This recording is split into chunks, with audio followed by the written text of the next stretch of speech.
नमस्कार दोस्तों, आप पढ़ रहे हैं कक्षा 12वीं एनसीईआरटी गणित, जिसमें आज आप पढ़ेंगे प्रश्नावली 5.3। तो देखिए, इस प्रश्नावली में हमें पढ़ना है अस्पष्ट फलनों का अवकलज, मतलब जिसमें x भी हो सकता है y भी हो सकता है। तो देखिए, जैसे कि आपको उदाहरण 24 दिया गया है, यदि x माइनस वाई बराबर पाई है तो dy/dx ज्ञात कीजिए। तो यहाँ पे x और y दोनों आपको एक साथ दे दिए जाते हैं, तो यह कहलाते हैं अस्पष्ट फलन। तो ध्यान रखना, अस्पष्ट फलन वाले सवालों में x का अवकलन करेंगे और y का भी अवकलन होगा, बाकी सब के सब अचर पद कहलाते हैं, उनका नहीं होगा। तो देखिए, दिया गया है x माइनस वाई बराबर पाई है। अब देखिए, हमें अवकलन करना होगा, dy/dx ज्ञात करना है और बटे में x है, तो इसका मतलब x के सापेक्ष अवकलन करना होगा।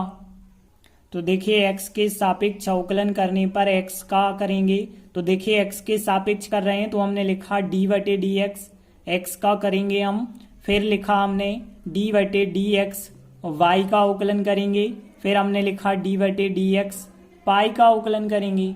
तो देखिए, यहाँ पता है आपको x का अवकलन x के सापेक्ष करते हैं तो 1 आता है, क्योंकि यहाँ dx कट जाते हैं। और यदि देखें y का x के सापेक्ष नहीं हो पाएगा तो dy/dx ही आएगा।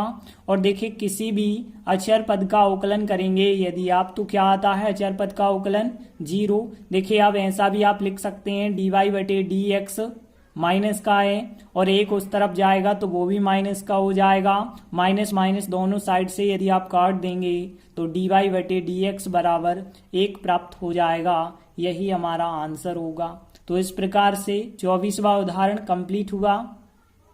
इसके बाद लेते हैं अगला 25वां उदाहरण।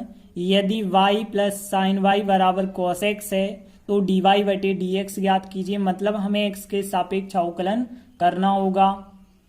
तो देखिए, सबसे पहले हमें जो दिया गया है वो लिखा, अब हम x के सापेक्ष अवकलन करेंगे। तो देखिए, x के सापेक्ष अवकलन करने पर देखिए y का यदि हम करेंगे तो d/dx लिखना होगा, y का अवकलन करेंगे, फिर d/dx लिखना होगा, साइन y का अवकलन करेंगे, और फिर इसके बाद d/dx लिखना होगा, cos x का अवकलन करेंगे। तो देखिए, अब अवकलन y का तो होगा नहीं, तो dy/dx ही हमें लिखना होगा। अब यहाँ पे ध्यान देना, साइन का यदि आप करेंगे तो साइन y का क्या आएगा, cos y आएगा। साइन का करेंगे तो साइन का cos होगा, लेकिन इस y का आपको रिपीट करना होगा।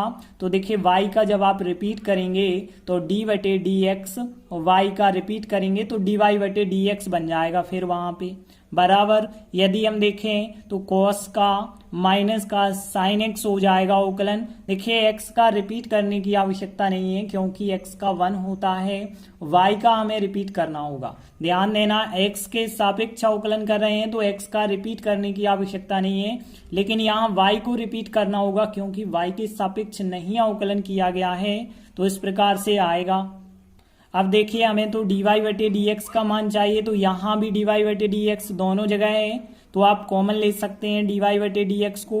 तो यहाँ पे 1 बचा होगा, प्लस cos y बचा होगा, बराबर माइनस का साइन x चल रहा है, और यहाँ पे देखिए, अब यह संख्या गुणा से बटे में चली जाएगी, तो dy/dx बराबर माइनस का साइन x बटे में आ जाएगा, 1 प्लस cos y बटे में आ जाएगा। तो यहाँ पे यही हमारे dy/dx का मान हो जाएगा।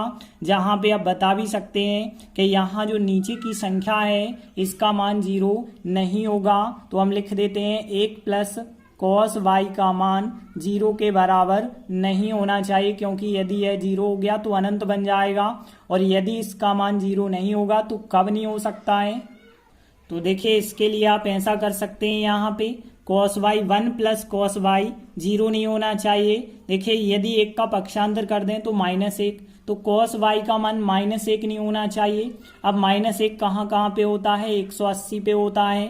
तो यहाँ पे देखिए, हम लिखेंगे कि यहाँ पे y का मान क्या नहीं होना चाहिए, 2n प्लस 1 पाई नहीं होना चाहिए y का मान, क्यों नहीं होना चाहिए? क्योंकि यदि इतना आप लेते हैं तो 180 लिया जाएगा तो -1, 180 के बाद ही यदि आप लेते हैं यहाँ n का मान 1 रखते हैं, मतलब यहाँ 3 पाई लेते हैं तब भी -1 हो जाएगा, 5 पाई लेते हैं तब भी -1 हो जाएगा। तो फिर y का मान यह नहीं होना चाहिए। तो हमने यहाँ पे बताया y बराबर 2n + 1 पाई नहीं होना चाहिए। तो यह जो है जो dy/dx आया, वैसे आंसर तो यही है, यह तो हमने बता बस दिया है।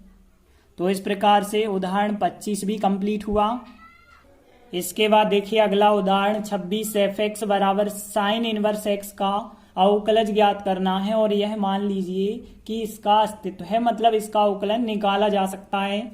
तो देखिए हमें जो दिया गया है fx फलन दिया है, तो हमने लिखा दिया है fx बराबर साइन इनवर्स x दिया गया है। fx को ही हम y कहते हैं। तो देखिए हम मान के चलते हैं जो fx है उसे y दे देते हैं, y बराबर साइन इनवर्स x हो जाएगा।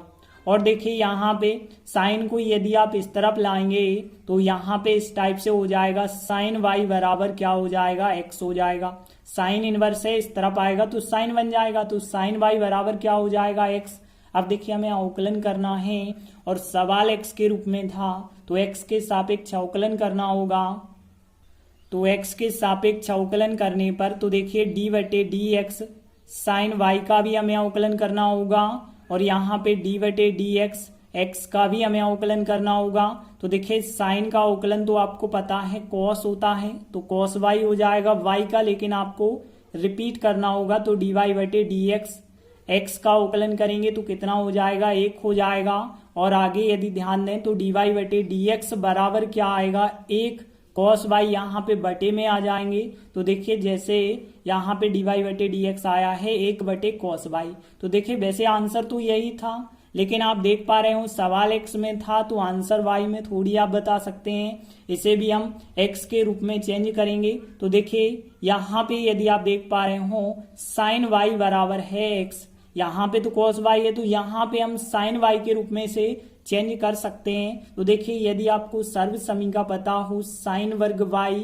प्लस cos वर्ग y बराबर होगा कितना, 1 के। और यहाँ से यदि हम देखें cos y बराबर या cos वर्ग y बराबर कितना हो जाएगा, 1 माइनस साइन वर्ग y हो जाएगा और वर्ग हटाएंगे तो वर्गमूल आ जाएगा। तो cos y बराबर आ जाएगा यहाँ करनी के अंदर 1 माइनस साइन वर्ग y के, आ जाएगा ना इतना। तो बिल्कुल यही चीज हम यहाँ पे रख सकते हैं। तो देखिए यहाँ पे यदि हम रख देते हैं cos y का मान कितना आता है, 1 माइनस साइन वर्ग y, तो 1 माइनस साइन वर्ग y हमने यहाँ पे लिखा। और देखिए अब साइन y का मान कितना है, x है, तो आप x लिख सकते हैं। फिर 1/करनी में 1 माइनस साइन y का मान x लिखेंगे और इस पे वर्ग लगा है तो वर्ग भी लगा देंगे। तो यही हमारा फिर dy/dx का मान हो जाएगा और यही हमारा फिर उत्तर होगा। इस प्रकार से उदाहरण 26 भी कंप्लीट हुआ। इसके बाद देखते हैं उदाहरण 27 से fx बराबर tan इनवर्स x का अवकलज ज्ञात कीजिए, यह मानते हुए कि इसका अस्तित्व है, मतलब इसका मान भी निकाला जा सकता है। तो देखिए सबसे पहले लिखा हमने हल, दिया गया है जो फलन, पहले तो हमें वह लिखना होगा कि दिया है fx बराबर tan इनवर्स x दिया गया है। अब हम मान के चलेंगे कि जो fx फलन था उसे y मान लिया जाए, तो y बराबर tan इनवर्स x और tan इनवर्स को इस तरफ लाएंगे तो tan y बन जाएगा बराबर क्या हो जाएगा, x। अब देखिए सवाल x के रूप में था इसलिए x के सापेक्ष अवकलन करना होगा। तो x के सापेक्ष अवकलन करने पर तो देखिए कैसे होगा अवकलन, d/dx tan y का हमें अवकलन करना होगा और d/dx करके x का अवकलन करना होगा। तो देखिए tan का तो हमें पता है, tan का sec वर्ग होता है, तो यहाँ sec वर्ग y हो जाएगा, लेकिन अब y का आपको रिपीट करना होगा तो dy/dx। देखिए x का अवकलन कितना होता है, x के सापेक्ष 1 होता है, तो 1 लिखा हमने।